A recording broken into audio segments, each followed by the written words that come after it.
Tu sais ce que c'est de passer 5 fois le permis? Non seulement tu as mal pour ton argent, mais tu as aussi mal parce que c'est un investissement. Le temps que tu prends là pour aller à l'auto-école, le temps que tu prends là. Bonjour les amis, bonjour toi qui regardes cette vidéo, j'espère que tu vas super bien. Aujourd'hui on se retrouve pour une nouvelle vidéo, une story time. Franchement, c'est pas une vidéo pour vous décourager, mais une vidéo vraiment pour vous donner la motivation, pour vous motiver à ne pas abandonner, continuer à persévérer. 4 ans. Je vais tout vous raconter. J'ai passé mon code quand j'étais au lycée en terminale, en fin d'année, et j'ai eu mon code en 2014. Et j'ai eu du premier coup. Et du coup, après, j'ai fait la conduite normale. Hein. La partie théorique, c'était pas ça. C'était pas cette partie qui m'embêtait. C'est la pratique. La pratique. J'ai fait 30 heures comme ça de conduite avant de passer la première fois l'examen. Pour les 3 premiers examens, c'était toujours comme ça. Il y avait toujours un départ. Enfin, je devais aller quelque part et du coup, je sais pas si c'est le stress du départ ou c'était le stress de l'examen même qui me faisait ne pas réussir à chaque fois. Je suis quelqu'un qui stresse pour tout et n'importe quoi. Mais c'est un travail que je fais sur moi-même aussi c'est un travail que je fais sur moi-même pour changer, pour ne pas être tout le temps comme ça, parce que la peur, la crainte, enfin la peur ne vient pas de Dieu. Donc moi franchement, si vous êtes comme moi, vous avez tendance à stresser pour tout et n'importe quoi, franchement c'est quelque chose qui va vous pénaliser, qui va dans tout ce que vous faites, même si vous savez ce que vous devez faire, ce que vous faites. Je me mets trop de pression, je me dis qu'à chaque fois que est-ce que je vais pouvoir arriver à faire la chose qu'on me demande, est-ce que je serai à la hauteur ou pas. Tout ça fait qu'à chaque fois je stresse trop parce que je me dis bah je vais peut-être dire n'importe quoi, je vais peut-être faire n'importe quoi. Je pense que c'est aussi un manque de confiance. Et ça c'est vraiment quelque chose que je travaille toujours.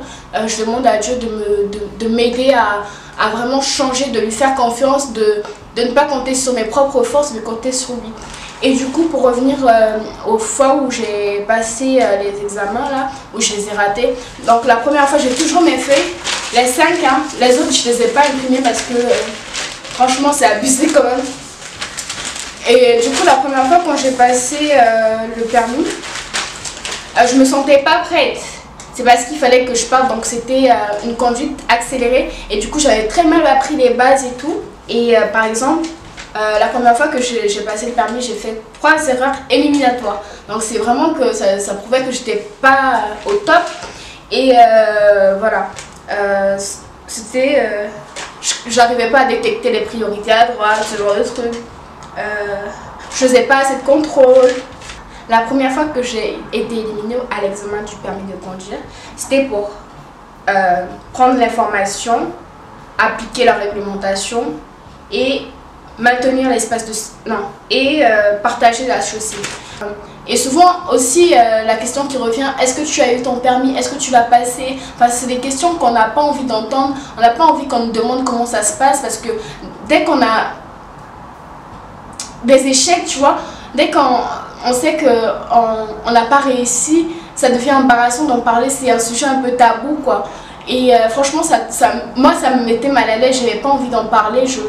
Les premières fois encore ça passait, j'avais pas trop honte, mais au bout de 3, 4, 5 fois, tu te dis, il y avait quelque chose. Enfin, moi j'étais régulière quand je commençais à conduire. Mais le truc c'est que moi je voulais forcément passer le permis en Guyane. Les 3 premières fois j'ai passé le permis en Guyane. Je me disais que c'était plus simple. Donc à chaque fois c'est quand je rentrais pendant les vacances d'été. Et du coup toute une année je pratiquais pas, je conduisais pas. Et à chaque fois quand je rentrais, je reprenais les cours pour repasser le permis. Et en même temps je perds un peu l'environnement, tu n'es plus habitué à l'environnement, tu sais plus comment ça... Enfin c'est toujours les mêmes panneaux, toujours la même route, mais tu vois... Même le code, enfin, il y a des choses que tu oublies à force d'attendre comme ça. Et la deuxième fois, quand je suis rentrée, j'ai repassé le permis. Et quand je l'ai repassé cette fois-ci, j'avais quand même progressé. On dirait que j'avais quand même progressé. J'ai fait encore 2 erreurs éliminatoires. La première fois, c'était 3 erreurs éliminatoires.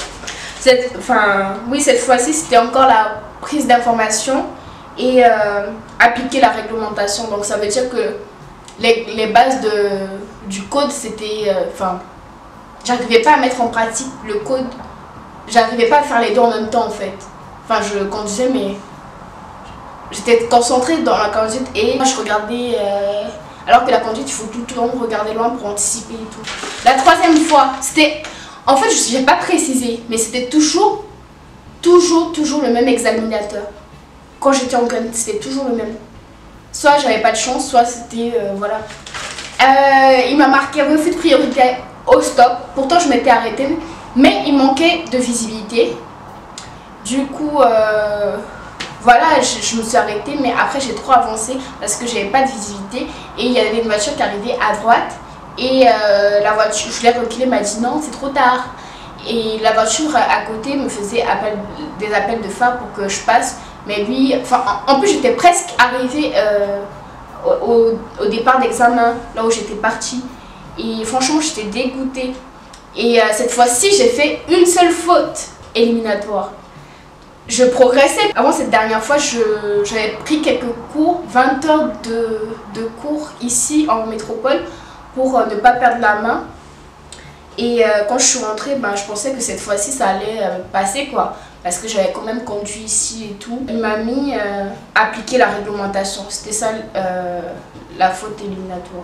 Et puis au bout de 3 fois, avec le même inspecteur, je me suis dit, c'est mort, je rentre plus en Guyane. Si je rentre en Guyane, mais je passe plus mon examen là-bas. Donc les 2 autres fois, j'ai pas imprimé les feuilles, du coup.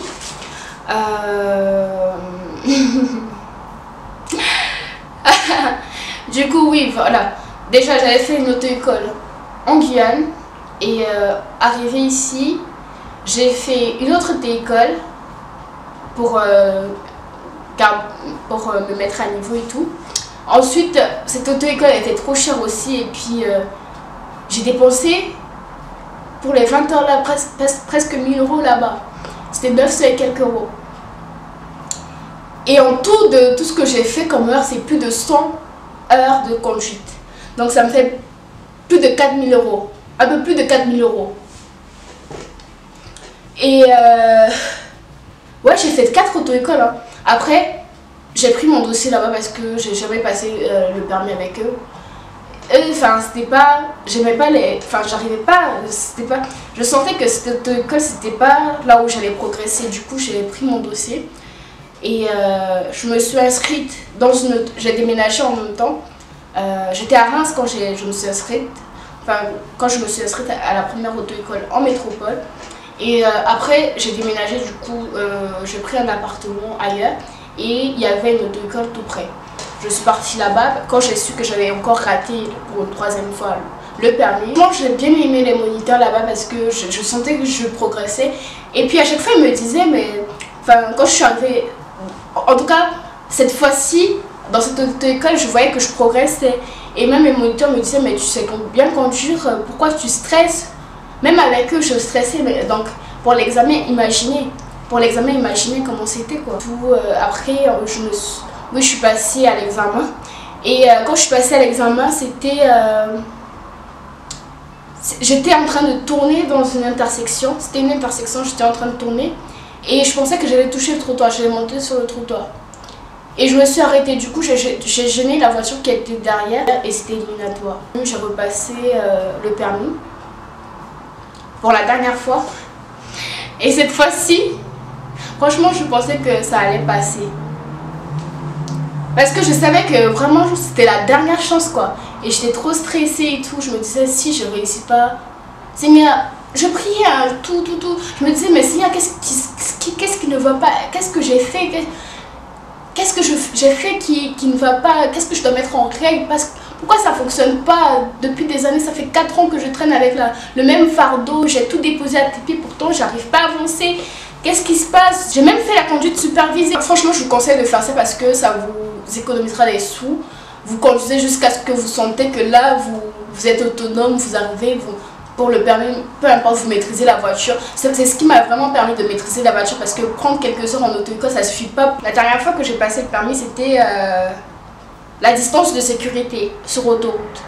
Les 5 premières minutes, c'est là que j'ai paniqué. Et c'est la première fois que l'inspecteur, depuis que je passais le permis, a freiné pour gagner en distance de sécurité. Je trouvais que je conduisais trop vite. Voilà, au bout de ces 5 fois, vous imaginez que j'avais plus de code et que je devais tout repasser. Et j'étais dégoûtée, je me suis dit, mais comment je vais faire? Ma mère, à chaque fois, quand elle m'appelle, de temps en temps, elle me demande le permis, tu penses reprendre? J'ai dit oui, maman. Enfin, j'en parlais pas en fait, c'était un sujet vraiment qui me gênait. J'avais pas envie d'en parler. Je disais oui, je repars en auto-école et tout. Non seulement tu payes cher, tout ton argent passe là-dedans et avec une bourse, tu peux pas. Enfin, même au départ, ma mère, elle m'avait passé des sous, j'utilisais toute ma bourse. Une fois, c'est ma soeur qui m'avait passé des sous. Enfin, tout le monde a investi un peu en moi et puis moi, au final, quel résultat? Rien, pas de permis, j'ai passé le permis 5 fois, 0, rien. Et voilà, j'ai pleuré toutes les larmes de mon corps. Toutes les fois, j'ai pleuré comme si j'avais perdu quelqu'un. C'était vraiment un combat. Je mettais souvent ça en prière aussi, je me disais mais Seigneur, à quand ma victoire, à quand ma délivrance? Et franchement le Seigneur, quand on crie à lui, il nous entend. Et vraiment il fallait du courage pour retourner en auto-école. Voilà, j'ai attendu quelques mois avant de me dire faudrait que je m'y remette, de ne pas me décourager, mais même dès le départ je n'étais pas dans l'optique d'abandonner. Je me suis dit même si ça n'a pas fonctionné, je recommencerai jusqu'à ce que j'avais cette conviction là que je croyais qu'un jour, même si peu importe combien de fois j'allais passer le permis, qu'un jour j'allais l'avoir. Et après quelques mois, je me suis rendue dans une auto-école parce que j'ai encore déménagé pour Dijon. Quand je suis partie là-bas, j'avais économisé un peu de sous entre temps aussi. Parce que si vous économisez pas, moi en tout cas, si je n'économisais pas pour passer les autres fois là, j'allais jamais pouvoir m'en sortir parce qu'avec ma bourse, je prenais que 2 heures de conduite. Après, j'avais plus rien à moi. Je pouvais plus tenir le mois quoi. Et c'est en économisant que j'arrivais à reprendre des heures de conduite à chaque fois. Et quand je suis partie, la secrétaire qui est aussi monitrice m'a dit il y a le permis à 1 €. Je ne savais pas comment ça fonctionnait. Elle m'a expliqué de voir avec ma banque et tout. Pour me faire un prêt, il n'y a pas de taux d'intérêt et tout. C'est vraiment ça. Et du coup, je suis partie parce qu'il faut un forfait, prendre un forfait pour qu'on puisse t'accorder le prêt et avoir au moins une source de revenus chaque mois. Un bilan, on a vu combien de temps j'avais besoin. Et cette fois-ci, quand on a fait le bilan, on m'a dit 6 heures de conduite suffira parce que je sais bien quand je suis partie voir ma banque, on m'a fait le prêt 2 ou 3 semaines après, j'ai eu la réponse et on m'a accordé le prêt. J'ai repassé le code et je l'ai eu encore du premier coup. Et ensuite, après ça, j'ai commencé les heures de conduite. Ça n'a pas duré le temps parce que 6 heures c'est rapide. Et du coup, à chaque fois, c'était 2 heures directement pour vraiment me préparer au permis. On faisait les parcours d'examen et tout. Et cette fois-ci, quand j'y suis allée, j'étais quand même sereine. Et puis, je me disais, Seigneur, cette fois-ci, c'est la bonne. Je crois que cette année sera une année où je pourrais dire, rendre témoignage que oui, Dieu, il a entendu ma prière. Et cette fois-ci, je l'ai eu du premier coup. Oh Seigneur! Oh Seigneur! Délivré! J'ai tellement attendu ce moment. Gloire à Dieu, merci Seigneur. Après 5 échecs, j'ai tout repris à 0 et quand j'ai repassé le code et quand j'ai repassé cette fois-ci, je l'ai. Et du coup, peu importe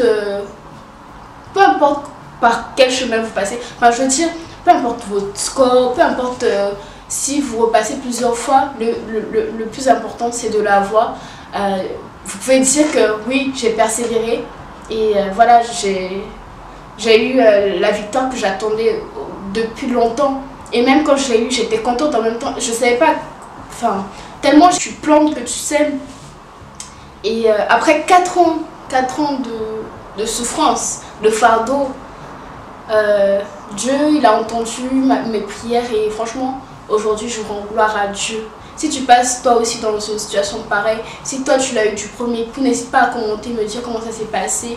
Franchement, c'est ce genre de vidéo qui m'a vraiment aidé à ne pas baisser les bras non plus. Donc voilà, c'était juste pour vous encourager à persévérer, ne pas abandonner et ne vous comparez pas aux autres.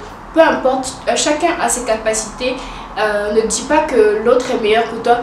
Parce que moi, je me disais souvent ça, il y avait des gens avec... dis-toi que tu es quelqu'un de unique et chacun ses capacités. Parfois, il y en a d'autres qui vont réussir dans ça facilement et ils ont d'autres difficultés, ils ont d'autres combats. Chacun son combat. Donc, ne te compare pas aux autres, mais fais confiance à Dieu, persévère, lutte pour ce que tu veux et dis-toi que le travail paye.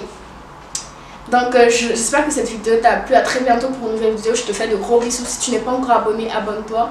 Et à très bientôt. Ciao. Merci Seigneur parce que tu m'as délivré. Je viens vers toi dans le secret en ta présence.